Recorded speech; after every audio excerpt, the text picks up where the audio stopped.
Well, good morning, everyone. Thanks so much, Will. I will provide very brief remarks, and then Mike Schreiner and Franz Gélinas will as well.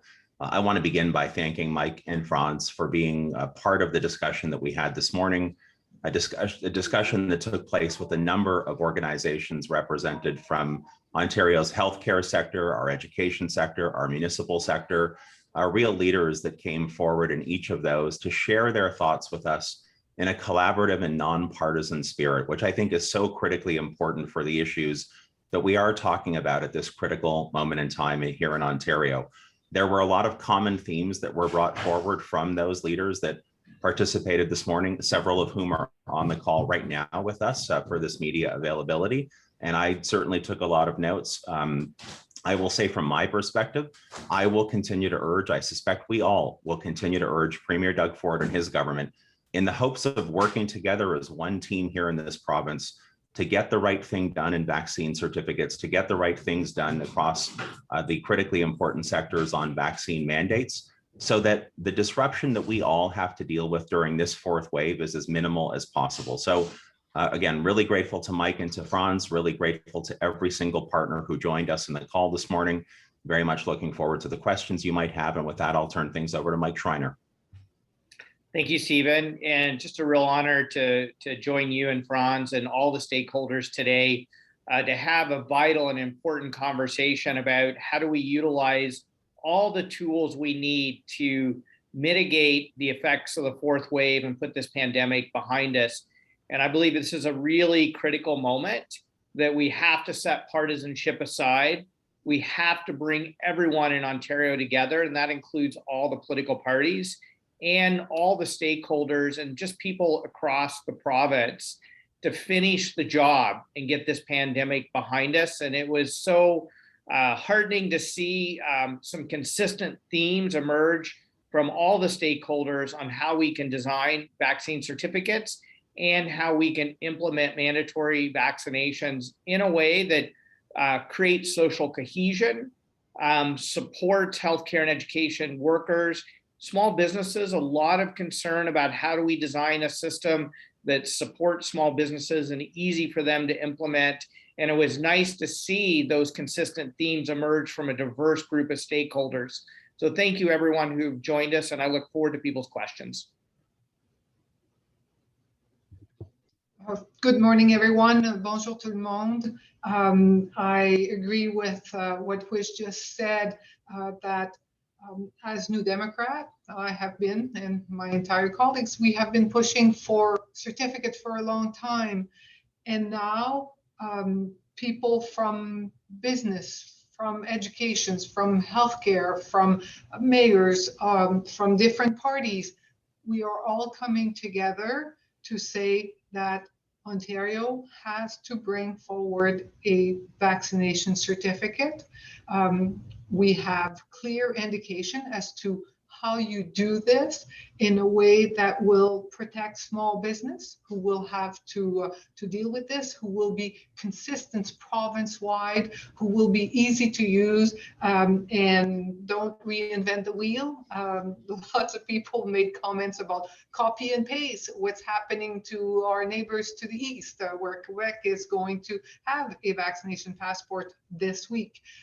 So it was very validating to hear all of those people together. We have been touching base, but to have everybody together, hearing one another together, and all moving forward on the broad strokes, for sure, the vaccination certificate and the mandatory vaccination, and then the nuance for whether you're in healthcare, whether you're in business, whether you're a mayor, whether you're in education, but it's all doable, and we have to get on with the job right now. Okay, thank you. We're going to turn things over to Q&A right now for media. A reminder to all on the line, if you could please raise your hand using the Zoom function or write to the chat, and I will call on you. And if you could please begin your question by addressing it to one of the speakers, that would be great. The first question is Matt Samard from Radio Canada. Oh, hi, thank you. My question is for Franz Gélinas. Bonjour, Franz. Salut, Matt. J'aimerais savoir si vous pouviez me parler de vos demandes spécifiques à propos de l'arrivée de ce passeport vaccinal en Ontario quelles sont les particularités qu'on doit associer à ce passe-part-là pour que ça soit une mesure efficace, pour qu'il fonctionne? Et est-ce que vous avez des préoccupations par rapport à la sécurité et aux possibilités de fraude? Là, on a vu qu'au Québec, par exemple, le système de code QR n'était pas parfait. Disons que lorsque l'on parle de technologie, je sais que la technologie existe. Moi, je suis politicienne, je ne suis pas dans la technologie. Mais lorsque tu regardes qu'est-ce que les gens veulent, ils veulent un certificat qui est facile à avoir. Donc, la plupart des gens, dans le premier, pensent au téléphone cellulaire, mais doit également avoir une version papier ou autre qui est sécuritaire. Dans un deuxième temps, ils veulent que ça soit implémenté, mis en œuvre tout de suite. On ne peut pas attendre. Il y a plein de petites entreprises, que tu parles de restaurants, que tu parles de gymnase, que tu parles de salles de théâtre, qui ne peuvent pas rejoindre les deux bouts parce qu'ils ne peuvent pas laisser entrer suffisamment de personnes. Avec un passeport, ça leur permettrait de continuer d'être viable dans le long terme. Plusieurs parlent également que ça doit être une mesure temporaire. La plupart qu'on a entendu, c'est un maximum de 6 mois, avec possibilité d'extension si c'est nécessaire, mais vraiment que le mot, quand la directive sorte, c'est clair, ça doit commencer dans l'immédiat, le plus tôt possible. Les gens parlent avant que l'école commence, si possible, et que ça doit être une durée limitée de 6 mois. Du côté de la technologie, oui, on veut quelque chose qui est sécuritaire, puis on veut également mettre en place des mesures pour appuyer les petites entreprises qui devront mettre ça en place s'il y a des gens qui ne sont pas contents. Ce que les petites entreprises nous disaient beaucoup, c'est que ça doit être clair, ça doit être pour toute la province, ça doit être pareil partout. Follow-up? Parfait. Oui, juste comme deuxième question, toujours en France. Bon, vous participez aujourd'hui à un sommet sans représentant du gouvernement Ford. Le premier ministre n'a pas été disponible pour répondre à des questions depuis le 30 juillet, alors qu'il y a plusieurs enjeux importants, dont cette question du passeport vaccinal. Quelle est votre réaction? Est-ce que c'est de la frustration que vous ressentez aujourd'hui de voir qu'il y a encore un absent autour de la table? C'est un manque de leadership de M. Ford et de son équipe à un temps où est-ce qu'on sait tous qu'on embarque dans une 4e vague. On n'en veut plus de cette pandémie-là. On veut que ça n'en finisse, cette pandémie-là. Il est dans une position où est-ce qu'il pourrait nous aider à finir ça plus vite et il brille par son absence. C'est pas du leadership, ça. C'est de ne pas être là, c'est de laisser tomber les gens. Et en ce moment, qu'est-ce que tu vois? C'est que tu vois un niveau de frustration, d'anxiété, de stress monter sans arrêt dans les Ontariens et Ontariennes, puis il n'y a rien de bon qui sort de cela. Je veux qu'ils prennent ses responsabilités comme leader de notre province tout de suite. Okay, the next question is Steve Bacon from TVO. Bonjour France. Hello, Mike. Hello, Stephen. A bit of a political question here, but I'd like all three of you briefly to comment on it if you can.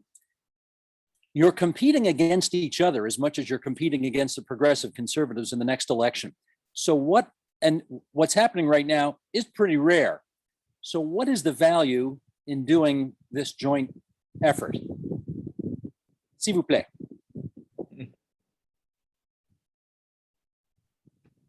Stephen, I believe you're muted right now. You are correct. I was muted. Here we go. After 18 months, I'm still doing that to myself.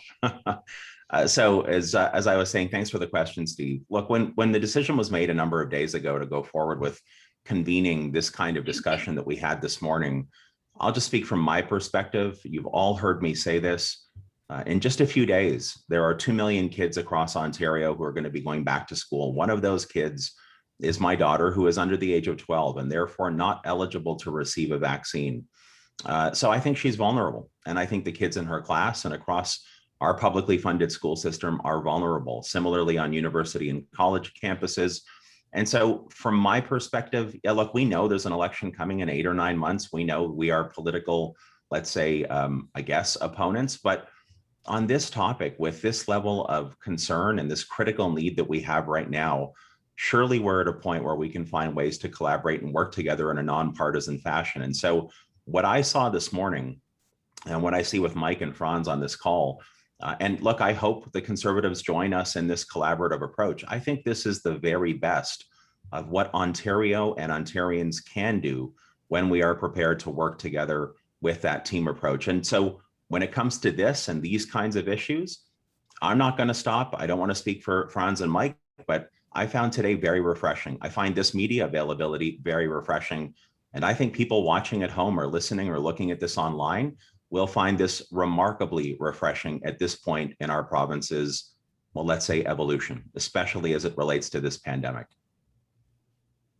Yeah, Steve, I think now's the time to put people before politics. Combating this pandemic is far more important than any of our political self-interest that any of us have, I think. And so from the moment that we had a discussion about bringing stakeholders together, bringing parties together, I think the emphasis has been on working across party lines, being nonpartisan, and really putting the health and safety of Ontarians first and foremost at the top of our priority list. And all of us want to get through this pandemic. All of us have loved ones that are threatened and by COVID-19. All of us know small business owners who are struggling to get by. All of us know frontline healthcare workers who are maxed out and tired and burned out. All of us know frontline education staff who are worried about reopening schools safely. And so that's our priority. That's what the conversation was about today. And it meant a lot to me that we saw so much consistency in delivering a message about what it's going to take to mandate vaccines, bring in vaccine certificates, and do it in a way that builds social cohesion. And I think that's vitally important. I think it's reflected in the three of us being a part of this media availability today. I suppose the only thing I would add to this is with collaboration, we will make it through the other side of this pandemic. When healthcare unions and healthcare representative and hospital representative and physician representative get together and can agree, when unions representing workers in different setting of our education sector, as well as different representative of our education sector, can get together and agree, it shows me the collaborations that Ontarians rise to get us to the other side of this pandemic. We can get there if we work together and focus on doing what public health is telling us to do. But the insight that we get from the people on the ground, the people on the front line, has to be listened to. It has to be taken into account, because this is how we make sure that the policies will work. It was clear that people support the vaccine. A vaccine certificate. It was clear that people support the mandatory vaccinations for some groups of workers, long-term care, education, healthcare, etc. And by working together, we will get this done, and hopefully our government will listen to all of us. Thank you. Very quick follow-up. Did anybody receive a response from the government about participating in this? So I have not yet received a formal response. I did have the chance, I should say, to chat with Doug Ford on Friday morning. It was a very friendly conversation. We had put out the call to all of the parties that are represented, including the Conservative Party. So the Premier and I had a good chat. I expressed, again, only at that point, speaking for myself, the need to move forward on mandates and certificates. This was Friday morning. But this will not be, from my perspective, the last opportunity for us to collaborate across party lines as it relates to this pandemic, and I hope other large challenges that confront the people of Ontario. So a good chat with the Premier, no participation today, but in the call that we had this morning, but we've all heard the media reports that Cabinet will be contemplating what to do tomorrow. And I think there was a lot of really good information that I'll say we're happy to share from this morning's meeting with the government, with Doug Ford, with Christine Elliott, with whoever wants that information, if it will help inform the decision they're going to make tomorrow, and then how we go forward with certificates here, a vaccine certificate here in this province. Thank you. Okay, the next question is John Michael McGrath from TVO. This keeps happening. We do TVO one after the other. Stephen, you mentioned having a conversation with the Premier. I'm wondering if he gave you any kind of heads up that the government's change in decision about vaccine certificates was coming, and if you discussed any kind of details about what you're hoping to see. No, there was no heads up given to me in that conversation. Again, it was very cordial. I will say I was encouraged that he returned my call and that we did have that conversation. I did speak about my perspective on the issue. I told them that there would be a lot of there already is a ton of consensus here in Ontario about moving forward in the right direction. There was a lot of discussion. There were a lot of things said on Friday by a lot of different people about this issue. The participants that we had this morning, obviously Mike and Franz as well. Some of our stakeholders are on the call right now. People like Doris Grinspun, who's been speaking about this both here in Ontario and across Canada now for what feels like a couple of months. The OMA, the teachers unions that we've had. I mean, so many different organizations. The SEIU. I mean, the list is. I think we had about 15 or 16 organizations represented on the call this morning. There is such broad consensus here. I think the Premier heard that message. I hope it helped. I did say to him in that conversation that, look, I stand ready to be helpful any way that I can. I suspect others on this call would as well, to try to get to the right outcome. And I'm hoping that they make the right decision tomorrow. And I'm hoping that we have an urgent and effective vaccine certificate delivered for the families of Ontario very, very soon. Follow up? I guess a question for Franz, given your attention to detail in this area. The broad category of a vaccine certificate could encompass a bunch of different things. We even heard last week that there was some debate in cabinet about whether this would even be compulsory. I'm just wondering if either yourself or in your conversation with the other two leaders, do you have some sort of must-haves that the vaccine certificate, whatever the government brings forward, must have to be worthwhile? Well, I would say listening to the expert, listening to everybody that was on the call today, and basically following the issue. You know that Quebec starts on Wednesday. You know that British Columbia is coming. We are not the first one who talks about vaccination certificate. So it has to be easily available to all.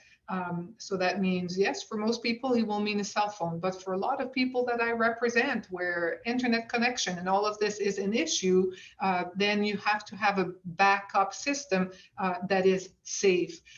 It also has to be clearly understood which non-essential will be mandatory, as in when you go to the restaurant, when you go to the gym, when you go to the theater, when you go to the Blue Jays, to the OHL, to the NHL, to all of this, where will it be mandatory for you to show?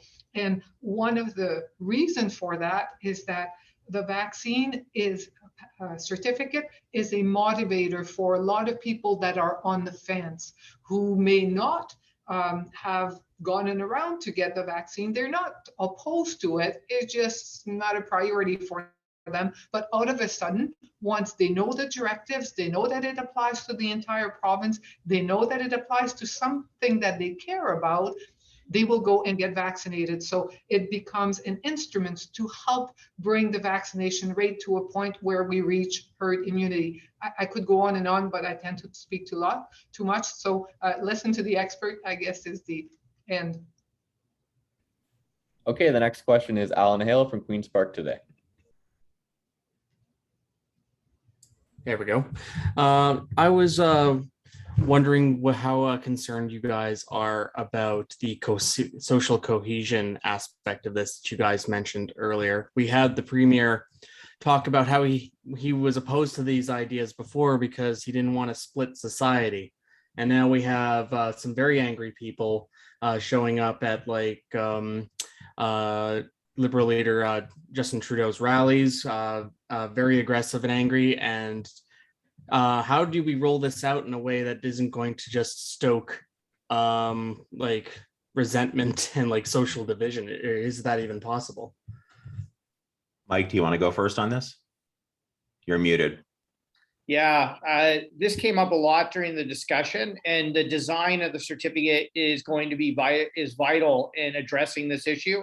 Some of the ways to address that concern that came up was, one, ensuring that it's temporary. There's a clear sunset clause, so people recognize that this isn't something that's going to happen for a long period of time, that it's consistent across the province. The sort of hodgepodge of different systems that are kind of popping up, having consistency so it's fair, equal, accessible for everyone, having legal protections in place, particularly to protect employers, small businesses, making sure it's simple and easy to use for everyone, and making sure that it's accessible to everyone.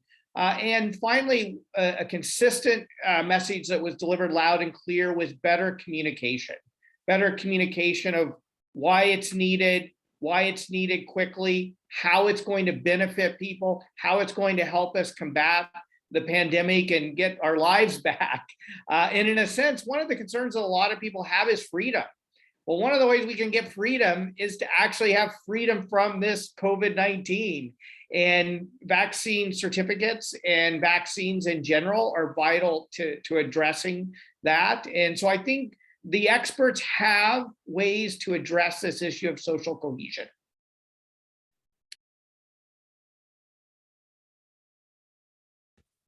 Is anybody else planning to speak on this? I'd love to hear other people's thoughts if you have any.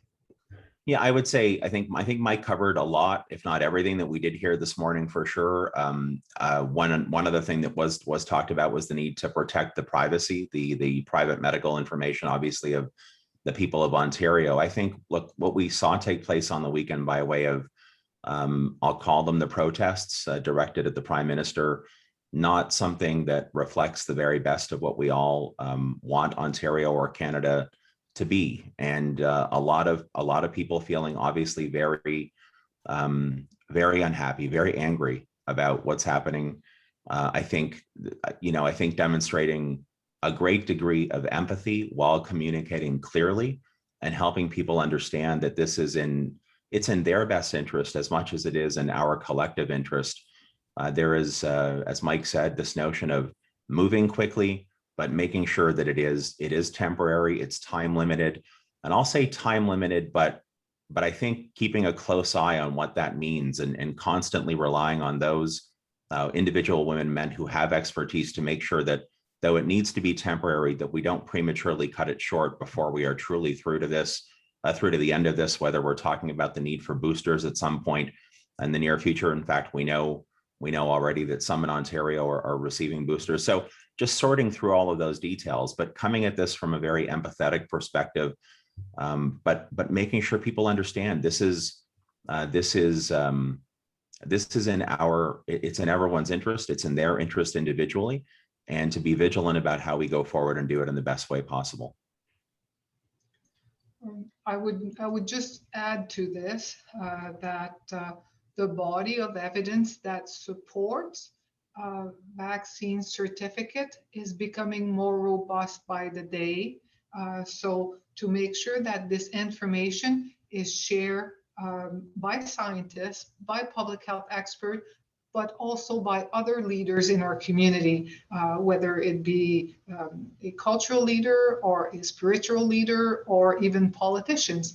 The idea is really to make it clear the good that will come of it, and that we're all aiming for the end goal to put this pandemic behind us, and how this is one step to do this, and time limited for sure. I think that was your first question, Alan. If you have a follow-up, go ahead. Yeah. Before I came to Queen's Park a few months ago, I was doing a lot of community news, and I talked to people who were like trying to enforce mask mandates at shopping malls and stuff, and it could get really like threatening and tense. And now here we are talking about having people asking to see your vaccine passport. Does there need to be like supports or anything put in place to ensure the safety of like people who are working at these venues that are going to be telling people to pull up their phone and show them their vaccine passport? Yeah, Alan, this came up a lot in the conversation today, and this is exactly why we need a consistent system across the province. So it is widely understood how it's going to work, and it's consistent in terms of its enforcement. Also, a lot of talk about the importance of legal protections for employers, whether healthcare sector or small businesses, to protect them from any legal issues that come around the enforcement of the certificate. And I think finally it was the importance of communication. And I think the word empathy has been used a lot today. Empathetic communication around how it's going to work and how it's going to benefit us and how it will help us get the pandemic behind us. Those are all vitally important to addressing this concern. Okay, the next question. Oh, sorry. I wasn't sure if Franz wanted to speak on that, but I was just going to add really quickly. Yeah, I do think in particular, it's one thing to walk into a venue like Scotiabank Place or, the Rogers Center. It's an entirely different thing when you think about a main street somewhere in Ontario and a small business owner who's endured so much, maybe just clinging, like literally clinging by their fingernails to keep their business open. If somebody wants to stage a protest or lodge a horribly inappropriate and inaccurate bad review on social media about that small business because they did the right thing and were following the rules, I think for sure there need to be more supports in place. I suspect small business owners and their representatives would probably have the best advice about what those protections might look like. But I think, as we've said throughout, I think we have to make every tool available to make sure that they are protected. They don't necessarily have access to private security companies or whatever else larger employers, larger venues are able to use, and we can't afford to abandon them here in the province of Ontario and say, there's the certificate, now you're left to your own devices. There needs to be a special carve out to help those small businesses in particular. Otherwise, too many of them won't survive, and that's a bad place for all of us to be in. I was going to give the same example of businesses right now that are trying to do the right thing and have protests and have bad reviews and how hard it is for them. Leadership from the provincial government would go a long way toward helping them. If at the door you can sort of blame, it is the provincial government who's making me do this, helps diffuse on the front door, but we have to make sure that we support our small businesses. And we heard this morning. We heard this from people that are in healthcare, not in small business, but saying they will need to be supported in order for to get the maximum good out of the vaccine certificate. And that support will vary depending on where you live, how big it is, and if you're online or not, etc. But it has to come from clear direction and leadership from the province, who makes it equal throughout Ontario. Okay, the next question is Mark Douglas from 680 News. And Mark, I would just remind you to please address your question to one of the three speakers when you begin. Thank you. I actually would like to hear something back from each of the three speakers, if I may, please. And forgive me if I'm asking a question that's already been answered. I had some audio troubles earlier with the meeting, but I'm wondering if anyone can quantify the damage done in Ontario already by delaying the implementation of a vaccine certification system in terms of how many more people were infected than that might have been avoided, how many more hospitalized, and even how many more people may have died of COVID. The Delta variant either had a vaccine certification system been brought into Ontario sooner. Is that a number that even can be quantified? And if it is, do you guys have any estimates on what that might be? I will only, I mean, I guess I'll go first if that's okay. I don't have that number. I don't know what that number looks like. I think that I know there are organizations and individuals who participated this morning, some of whom are on the call with us right now, who have been calling for a vaccine certificate and mandates, by the way, for now more than 2 months. There has been a steady and growing consensus right across healthcare, education, all three political parties represented on the call here today. And I think we're at a place now where you make a really good point about the lost time, and that I think is important for us to remember. But we are where we are, and I think the reason that it wasn't that hard to get people to participate this morning in the event that we had, the meeting we had, and on this media availability, is because there is such a strong feeling that cabinet, when they meet tomorrow, the premier, the rest of his team, we need to do this. It needs to be done urgently. It does have to hit all the marks that we talked about this morning around being time limited or temporary, being clear, being easy to use, protecting small business. But even if one more person got sick in Ontario, if tragically one more person died, or one more small business happened to shut, or our schools weren't safe for my kids and kids right across Ontario, that is not good enough. That's why I'm urging, we're all urging the premier to do the right thing. I think it feels like we are moving in the right direction as a province, but I think we're all going to keep urging, pushing, nudging until they do get this right, we get this right, and we provide Ontarians with the tools that they need to get through this fourth wave and to the other side. You want to say anything, Franz? I'll let you go, and I'll go last this time. Well, I would say that this number, we could find this number, but it's not a number that I have at the top of my head or anything like this. But it would basically look, every health unit do contact tracing. They would know if somebody got infected because they went into a public place and got infected there, and a vaccine certificate could have prevented that. I think I saw Dr. Greenspan put on the chat 680, but I don't know where this number comes from. All I can tell you is that the body of evidence is becoming more and more robust. That shows that vaccine passport are a good tools to get more people to get the vaccines, to keep public places safer, and to keep our economy and our small business open. This body of evidence is available online. We can share it with you. It is there. The exact number of people infected, people who got sick, and people hopefully didn't die, but could happen, is available, is foundable, but I have never done the research. Yeah, I would say moving forward, we can probably, as we think about lessons learned, look at what those numbers are. But I think the most important issue right now, and what I want to emphasize, is that every day, every hour we delay in utilizing the tools to contain the spread of COVID is time too late. So let's move forward. Let's look forward now and say, let's come together as a province. Let's bring in vaccine mandates and vaccine certificates so we can put this pandemic behind us. A big part of the conversation today was about how to design the certificate in an effective way. I'm sure all of us will be sharing the ideas that have come from the experts with the premier. Hopefully that'll be a part of the cabinet decision or discussion tomorrow.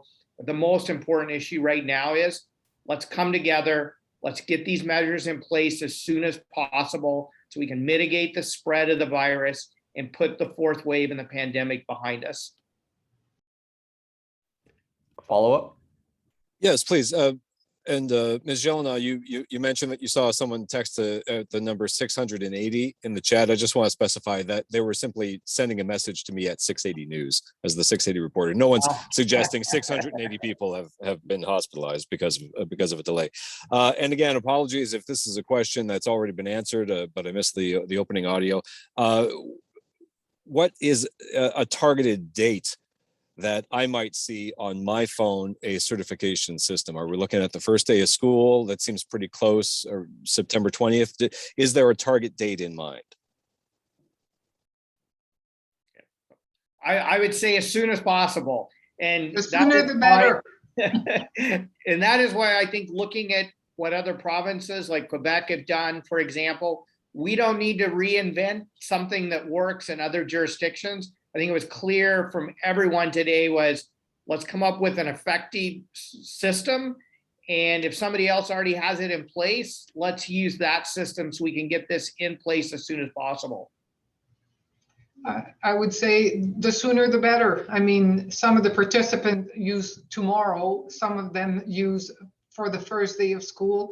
But I would say if Premier Ford was to come with a date that talks about November or December, this is totally not acceptable. We're talking days or weeks maximum, not month. So shorter than a month, and starting tomorrow would be just fine. Stephen, you're muted again.